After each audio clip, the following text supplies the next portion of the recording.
Une délégation du Mali avec à sa tête le ministre malien des Affaires étrangères et de la coopération internationale, M. Abdoulaye Diop, a séjourné à Niamey où elle a rencontré le président du Conseil national pour la sauvegarde de la patrie, le général de brigade Abdraman Tchani. C'était le vendredi dernier dans la matinée. Au cours d'une séance de travail au palais de la présidence, cette délégation a remis officiellement le traité de création de la charte de l'Iptako-Gourma instituant l'Alliance des États du Sahel au président Tchani pour approbation. Après Niamey, la même délégation à laquelle s'est jointe la partie nigérienne, composée du ministre de la Jeunesse, des Sports, de la Culture et des Arts, porte-parole du Conseil national pour la sauvegarde de la patrie et assurant l'intérim du ministre des Affaires étrangères, le colonel-major Abdraman Amadou et le secrétaire permanent du CNSP, le colonel Sahabi Sani, s'est rendu cette fois-ci au Burkina Faso, où elle a été reçue par le capitaine Ibrahim Traoré, président de la transition du Faso, chef de l'État.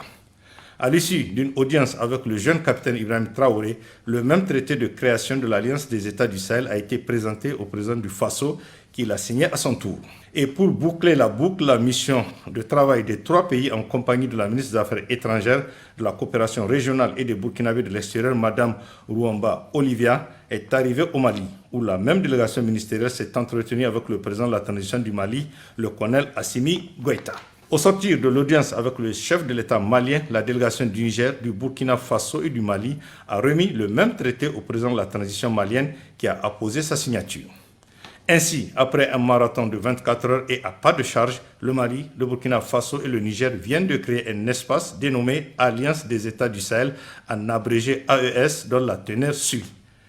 Par la présente charte, dénommée charte du Liptako-Gourma, les parties contractantes instituent entre elles l'Alliance des États du Sahel, en abrégé AES. L'objectif visé par la charte est d'établir une architecture de défense collective et d'assistance mutuelle aux parties contractantes. Les parties contractantes mettront en place ultérieurement les organes nécessaires au fonctionnement et mécanismes subséquents de l'Alliance et définiront les modalités de son fonctionnement. Les parties contractantes s'engagent à lutter contre le terrorisme sous toutes ses formes et la criminalité en bande organisée dans l'espace commun de l'Alliance. Article 5. Les parties contractantes œuvreront en outre à la prévention, la gestion et au règlement de toute rébellion armée ou autre menace portant atteinte à l'intégrité du territoire et à la souveraineté de chacun des pays membres de l'Alliance, en privilégiant les voies pacifiques et diplomatiques et en cas de nécessité à user de la force pour faire face aux situations de rupture de la paix et de la stabilité.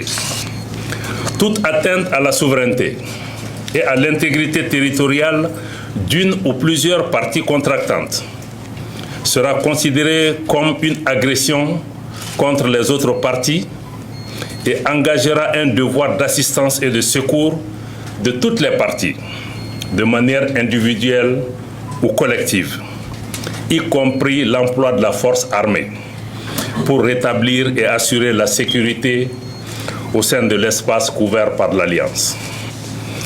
L'agression, telle qu'évoquée à l'article 6, comprend également toute attaque contre les forces de défense et de sécurité de l'une ou plusieurs parties contractantes, y compris lorsque celles-ci sont déployées à titre national sur un théâtre d'opération en dehors de l'espace de l'Alliance. Toute attaque et en tout lieu contre les navires et aéronefs de l'une ou plusieurs parties. Une annonce faite au cours d'un point de presse conjoint animé par les ministres des trois pays qui ont insisté ici sur la nécessité de la création de cet espace combien si important pour la zone du Liptako-Gourma. Les parties s'engagent à ne pas recourir entre elles à la menace, à l'emploi de la force ou à l'agression, soit contre l'intégrité territoriale ou l'indépendance politique d'une partie.